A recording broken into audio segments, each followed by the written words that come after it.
शुभ प्रभात। सज्जन शक्ति बहुत महत्वपूर्ण होती है, लेकिन सज्जन शक्ति की सक्रियता और सज्जन शक्ति की निष्क्रियता ये दोनों ही बहुत बड़े परिणाम देती है। अगर हम इतिहास में देखें तो इतिहास भी और वर्तमान भी ऐसी चीज़ों को हमें दिखाता है कि जब जब सक्रिय जो सज्जन शक्ति है, जिनको हम सज्जन बोलते हैं, जिसके लिए भगवान कहता है ना, यदा यदा धर्मस्य ग्लानिर्भवते भारतः, तो परित्राणाय साधूनाम विनाशाय च दुष्कृताम। तो जो दुष्ट हैं वो तो हमेशा ही सक्रिय रहते हैं, वो कभी निष्क्रिय नहीं रहते, लेकिन निष्क्रिय होते हैं तो वो सज्जन लोग निष्क्रिय होते हैं। इतिहास में अगर देखते हैं तो हमें बहुत बार ऐसा देखने को मिला।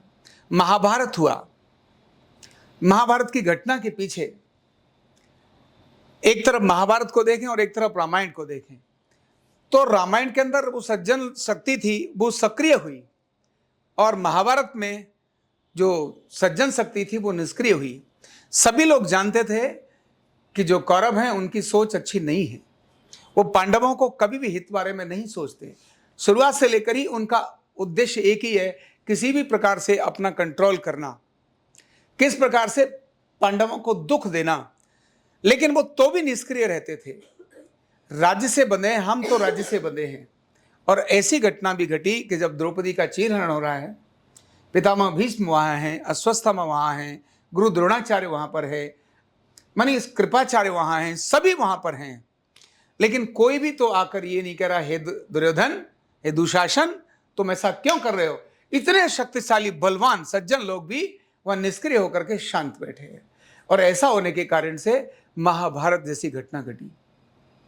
कृष्ण ने अनेक बार ऐसा क्रम किया, अपनी सज्जन शक्ति की सक्रियता को दिखाया, प्रस्तुत किया। ऐसा ही जब हम रामायण में देखते हैं तो रामायण में लंका के रावण ने सीता का हरण कर लिया। अब सीता की खोज के लिए जा रहे हैं, जाने वाले लोग हैं, उनके पास कोई संसाधन नहीं है, कोई भी ऐसी बड़ी बड़ी सेना और वो नहीं है। राम लक्ष्मण खुद होकर के वनवासी हैं, उनके पास अपनी राज्यपाट होने के बाद भी वो उससे दूर हैं और पदगामी हैं, पैरों से चल रहे, नंगे पैर हैं। लेकिन जंगलों में जो सामान्य से लोग थे, सामान्य से दिखने वाले लोग, जिनको बालू और वानर बोलते हैं, लेकिन वो सज्जन थे, वो उन दुष्ट लोगों से पीड़ित थे, दुखी थे, लेकिन सज्जन थे, कुछ करना चाहते थे। राम के आने के बाद राम ने उनको सिर्फ बात की, उनका सहयोग किया और उनको बात की, अरे चलो भाई खड़े हो जाओ, चलो यहां। पहले तो राम ने उनका पहले काम किया, चलो तुम सुग्रीव, तुमको समस्या है, मैं तुम्हारे साथ चलता हूं। सुग्रीव को, अंगद को बोला, किसी और को भी समस्या थी, पहले उनको बोला। इसके बाद उनको जब सक्रिय हुई, सज्जन शक्ति जब सक्रिय हुई, तो लंका पर, माने आज के वैज्ञानिक ही नहीं, कभी के वैज्ञानिक भी जिसकी कल्पना ही नहीं कर सकते, ऐसा लंका जाने के लिए समुद्र पर पुल बन गया, जो आज भी है। वो किसने बांध दिया?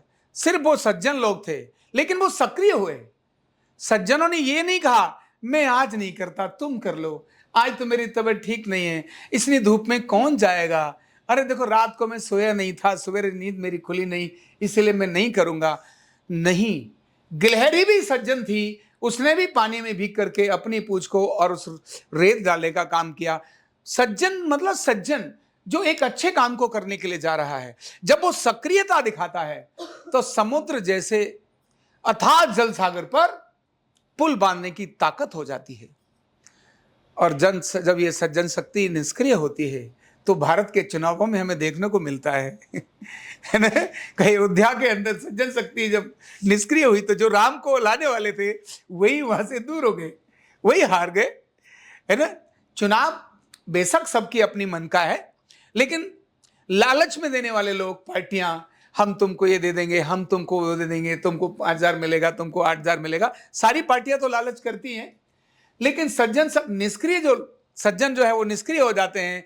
चल क्या करना, मुझे क्या करना, धूप है, अब नहीं जाते, चल पिकनिक करेंगे। और वोट का अधिकार न करने के कारण से, वोट के जो अपने अधिकार का प्रयोग न करने के कारण से फिर से देश उस अवस्था में आ जाता है जहां देश की उन्नति, देश की प्रगति, देश की संस्कृति, देश, वो सभी डाउन होने लगते हैं। ये डाउन होने के पीछे एक बड़ा कारण है और वो होता है सज्जन शक्ति की निष्क्रियता। हमने जब भी देखा सज्जन शक्ति सक्रिय हुई, देश दुनिया के अंदर गौरव से बड़ा हो गया। दुनिया के देश भारत को ऐसे करने लगे। सज्जन सक्रिय हुए तब, जब सज्जनों ने निष्क्रियता की तब ऐसा होता है। इसीलिए सज्जन शक्ति सक्रिय रहे, इस पर जो जो लोग काम करेंगे वो देश, समाज, धर्म के लिए अच्छा करेंगे। और सज्जन शक्ति जब भी निष्क्रिय हो जाएगी तो देश, समाज और धर्म के लिए हमेशा नुकसान का कारण बनेगी। तो हम जो अपने को सज्जन मानते हैं, उन्हें देश, धर्म, समाज के लिए हमेशा प्रोएक्टिव रहने की आवश्यकता होती है। क्या रहने की आवश्यकता है? प्रोएक्टिव। जो ये मानता है कि मैं देश, धर्म, समाज के लिए बहुत अच्छा काम करता हूं और मैं सच में सज्जन हूं, तो उसको प्रोएक्टिव होकर ही अपनी जिंदगी में काम करना चाहिए। अपने व्यक्तिगत स्वार्थ देश के आगे नहीं लाने चाहिए। अपने व्यक्तिगत स्वार्थ अपने संगठन के, अपनी परंपराओं के आगे नहीं लाने चाहिए। Thank you so much.